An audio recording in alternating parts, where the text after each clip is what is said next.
Povstanie 60 dní národa 2. To je názov ďalšieho titulu z pera vedca, publicistu a spisovateľa Gustava Murína. Sladkými písmenkami ju pokrstili v bratislavskom Zlatom Jeleňovi. Krstiči zľava správa, sypak, ale nie veľa, lebo sme lakomí. Tak prosím,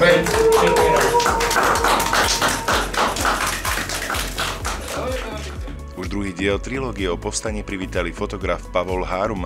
Ten do publikácie prispel dobovými fotografiami z albumu jeho otca.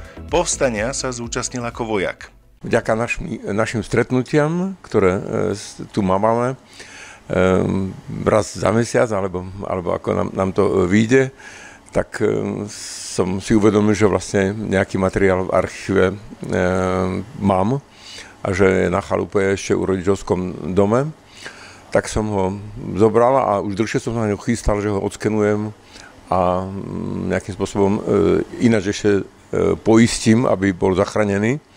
Ani som si neuvedomil, že aký vzácny materiál vlastne uchovávam.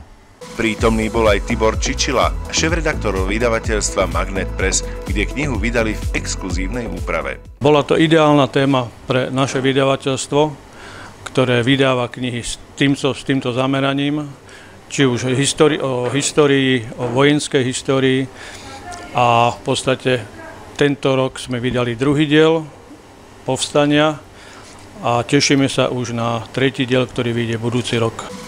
Redaktor Ján Begala ako špecialista na vojenskú techniku a históriu prispel odbornými radami k tomu, aby kniha potešila laikov a neurazila odborníkov.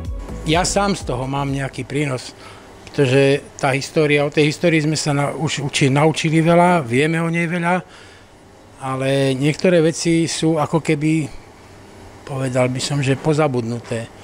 A toto nedávno som s kolegom čítal takú vec, ktorú by sme asi mohli spomenúť, nie je to z mojej hlavy teda, že zabúdať na históriu znamenalo by vzdať sa svojej identity. Ja si myslím, že toto je spôsob, ako na ňu nezabúdať teda. Vedec, publicista, spisovateľ a novinársky profesionál Gustav Murín vydal viac ako 60 kníh.